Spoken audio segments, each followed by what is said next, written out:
So there's something special that you can add into your du'as. And that special thing is munajat. Munajat is when I open myself to Allah, talk about what's going on in my life, talk about the finer details, talk about the reasons why I'm asking Allah what I'm going to ask, talk about the history, talk about things that have been going on. Now, the way you and a friend might get together at the end of a day and speak to one another about the problems you had during the day, the way you might wind down together as husband and wife or as friends together, over just saying that, this happened to me, that happened to me. Do you know what happened to me? Oh my God, this happened to me and that happened to me. In my workplace, I just walked inside and that guy just staring at me while I just walk in my workplace. The guy wants to fire me. The guy wants to fire me. The moment I took a little break from my work, he's looking at me thinking, how many minutes am I taking? And then he comes up with me with a whole pile of work onto my desk and he says, you got till 3:30 to get this finished, lad. You understand? The guy wants to fire me, right? And that, you say that to your friends. You say that to your close ones. Why? Because you're trying to tell them, trying to ask for a solution. The same way you go to Allah Azza wa Jal and you explain all of this. Allah knows everything that happened anyway. But Allah loves to hear the details of what happened. Allah wants to know the reason why you're here, why you're asking for guidance. Now you might say to me, well, where is that? To tell Allah about the details of what's going on and about us opening up ourselves to Allah. Well, that's in the Quran. Sayyidina Nuh alayhi salatu wasalam, when he was asking Allah, his dua in Surah Nuh, Surah number 71, is a short dua at the end. However, most of the surah, about 60 or 70% of the surah is munajat. It's him telling Allah the finer details of what's been happening in his career of giving da'wah to his people. So he's going to ask Allah at the end one dua. He's going to say, oh Allah, لا تذر على الأرض من الكافرين ديارا. He's going to say, oh Allah, don't leave any of these individuals who are denying your signs, don't leave them on the earth. This is his dua to Allah. He's going to say, Rabbi ighfir li, oh Allah, forgive me, waliwalidayya, and my parents, waliman dakhala bayti, and those who come to my ark, and they come to my ark and they sail with me, forgive all of us. He's going to say that. That's his dua. But the whole surah talks about a long munajat. And what is that? He explains the reasons why he's got to that. What happened in his da'wah, the history, what happened in the past, what were the finer details. He's going to say that to Allah. While he's raising his hands to Allah Azza wa Jal, he says, رَبِّ إِنِّي دَعَوْتُ قَوْمِي لَيْلًا وَنَهَارًا. My Lord, I call my people by night and by day. وَكُلَّمَا دَعَوْتُهُمْ لِتَغْفِرَ لَهُمْ جَعَلُوا أَصَابِعَهُمْ فِي آذَانِهِمْ. And every time I call them to you so that you can forgive them, they put their fingers into their ears and they covered their faces. That's what the young man at the back, right in front of that red thing, that guy wearing the black there, come at the front. The angels want to see you. Come over here. Come on. Come.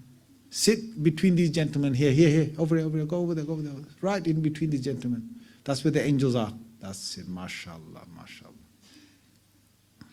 وَكُلَّمَا دَعَوْتُهُمْ لِتَغْفِرَ لَهُمْ جَعَلُوا أَصَابِعَهُمْ فِي آذَانِهِمْ. And every time I call them, he's saying this in his dua, and every time I call them to you, they put their fingers into their ears. وَاسْتَغْشَوْا ثِيَابَهُمْ. And they covered their faces so they couldn't hear me, they couldn't see me. وَأَصَرُّوا وَاسْتَكْبَرُوا اسْتِكْبَارًا. And they became arrogant, they became stubborn. Now subhanAllah, why is he mentioning to Allah, they put their fingers into their ears, they covered their faces? Look at the finer details of what he's saying to Allah. ثُمَّ إِنِّي دَعَوْتُهُمْ جِهَارًا. Then I called them, Allah, in public. ثُمَّ إِنِّي أَعْلَنْتُ لَهُمْ وَأَسْرَرْتُ لَهُمْ إِسْرَارًا. And then after that, oh Allah, I announced to them and I went to them secretly, one by one, calling them to you. And this is what I said. He's saying this in his dua. فَقُلْتُ اسْتَغْفِرُوا رَبَّكُمْ إِنَّهُ كَانَ غَفَّارًا. I said to them, seek forgiveness from your Lord. He is oft forgiving.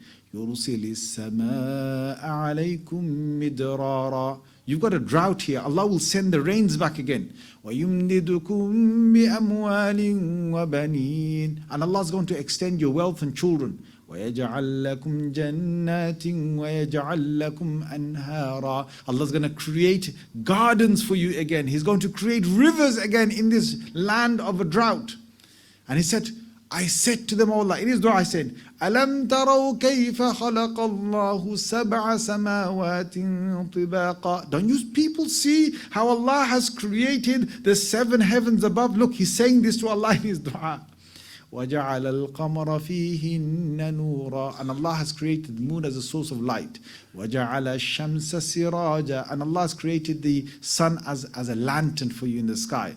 And He's وَاللَّهُ أَنبَتَكُم مِّنَ الْأَرْضِ نَبَاتًا. How Allah gave you cultivation from the land. Anyway, the most astonishing thing He says in His dua is the next thing.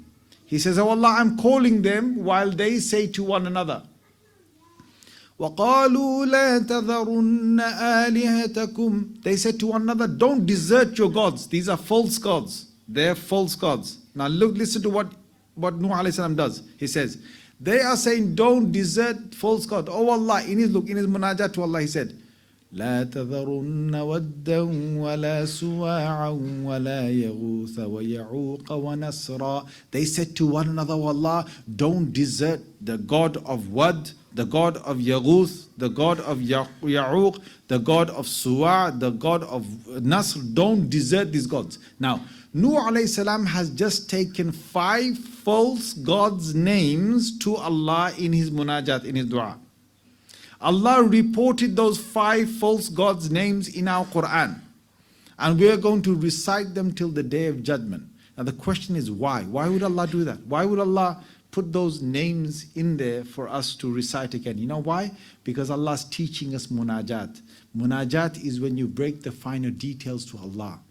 So in your dua, if you're going to say, oh, it was Jonathan that did this to me, Henry that did this to me, and Edward that did this to me, or Ahmed, or Mustafa, whoever it was that did that to you, your finer details of what you mentioned to Allah in your munajat is something Allah wants to hear you say. It could be any problem that you've got. In fact, if you want to say to Allah, oh Allah, oh Allah, if you want to make yourselves cry in the dua, I'll tell you a way to make yourselves cry in the dua. You say, oh Allah, I sinned, and this is how I sinned. Explain the whole system of how you sinned to Allah. Say, oh Allah, I went to this place I shouldn't have gone, and you were watching me. My feet became sinful for walking towards that place. My hands became sinful. My eyes became sinful. I made my ears sinful. Yet you were watching me. But oh Allah, after that you never threw me away. After that you were still kind to me. After that you never took the gifts that you gave to me away. You were still kind to me. And then say, but oh Allah, I failed again. And I went towards sin once again. Now, you know when you say that, you open your emotions to Allah and you open your inside to Allah, I'm telling you, you'll become emotional where you will start to cry, or at least you will feel the humbleness in front of Allah Azza wa Jal.